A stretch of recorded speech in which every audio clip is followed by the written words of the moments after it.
There are certain artists who only need one song to propel them to stardom and worldwide fame, but that doesn't mean they'll always be at the top of the charts.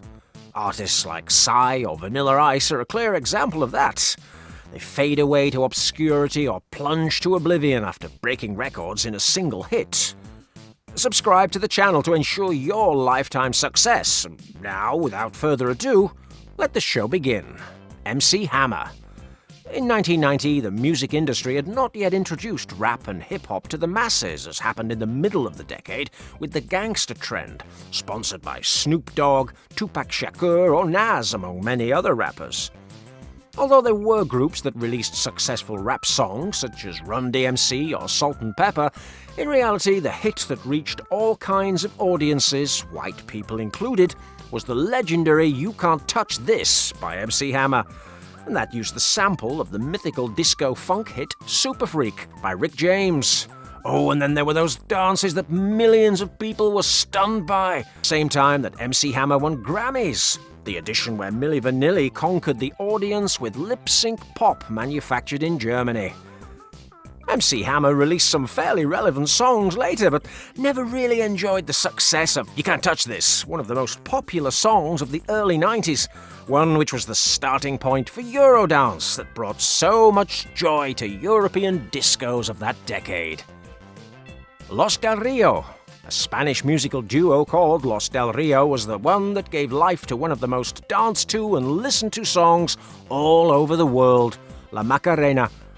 This group began their musical career in 1962, when Antonio Romero and Rafael Ruiz Perdigones were 14 years old, and they decided to join forces to participate in a program on the Spanish radio station SER.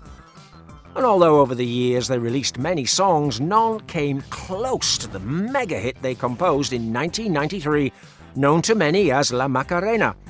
In the first year of its release, it became a worldwide hit.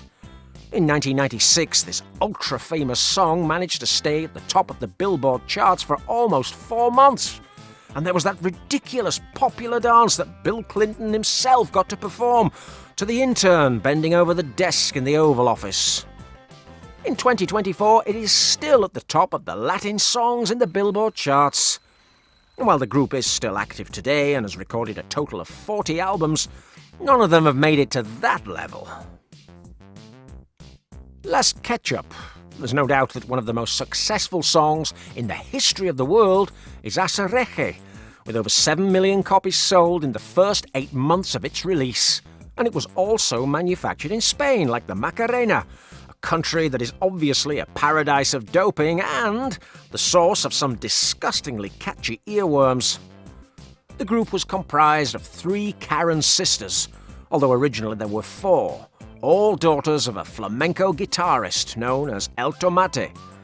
In 2001, Lola, Pilar and Lucia went to a bar for a goodbye drink because Pilar was going to Madrid to pursue a career in drama. The sisters ended up singing at the bar and the musicians who'd rented the place became interested in them, so they tipped off Keiko, a popular gypsy music producer. Now, Keiko was the one who wrote the song based on Rapper's Delight, doing a poorly spoken parody in Spanish. That is how the album of Las Ketchup attained worldwide success in 2002, and all thanks to Asareje. Leaving aside their success with this song, the group never enjoyed similar success with any other song. They even failed miserably in the Eurovision Song Contest, with the song En Bloody Mary, por favor. Haha, I've said that many times myself.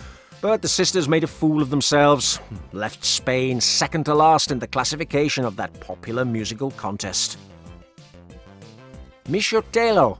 Now this artist was able to create one of the best-known Brazilian songs in the world. It went viral worldwide thanks to some soccer players. In 2011, he released his second album, Micho Navalata, where he included the song I Sei Te Pego, and it became a hit almost immediately. His worldwide fame grew when Neymar danced to the song in the locker room of a sports club, as did Marcelo and Cristiano Ronaldo while celebrating a goal. And this single became the 6th best-selling single of 2012, with just over 7 million copies sold worldwide. After all this success, Michaud kept releasing new songs and still has a good level of fame in his own country, but he hasn't achieved that same global impact since then, and, well, he's not going to do it now because Cristiano Ronaldo will never be able to dance to songs in a country like Saudi Arabia, not songs of that style. Let us know in the comments what you think of the Al Nassr footballer. Is he a repressed homosexual or an alpha male brimming with cash? Vanilla Ice. This white boy is an American rapper, actor, and dancer from the 90s. Someone who sold 20 million records worldwide, although almost all of those sales are due to a single track, Ice Ice Baby. In 1990, he released his second album, which included this hip-hop standard. And from the start, it was a smash hit. It was the first rap single to reach the top spot on the Billboard Hot 100, which explains how racialized the industry was back then. In fact, in addition to the United States, it also topped the charts in Australia, Belgium, the Netherlands, New Zealand, the Republic of Ireland, and the United Kingdom. But there was just one small problem with this song, and that is that the intro was a sample of a Queen and David Bowie song called Under Pressure. And Vanilla Ice didn't ask for permission to use that sample, and he didn't bother to credit them as co-authors. After Ice Ice Baby became a worldwide hit, Queen and David Bowie's representatives sued Vanilla, and he defended himself by saying that it was something original but also something different.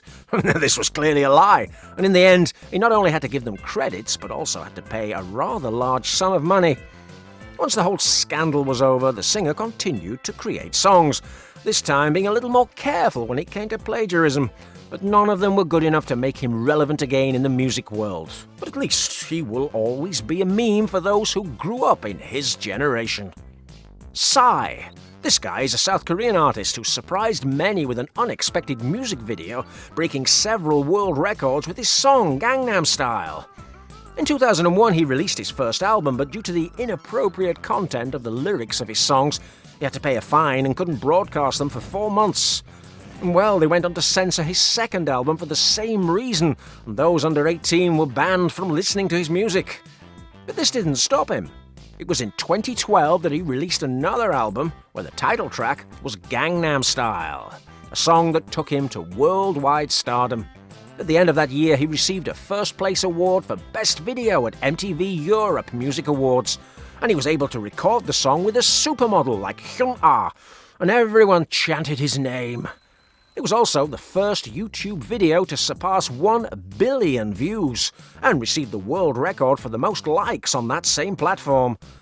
After this internet-shattering success, he couldn't even come close to those numbers again, despite trying. He's still popular in Korea, but he's already focusing more on representing other artists and promoting them, rather than trying to become successful in his own right. Now, don't forget to stop by the video screen if you want more superlative celebrity content.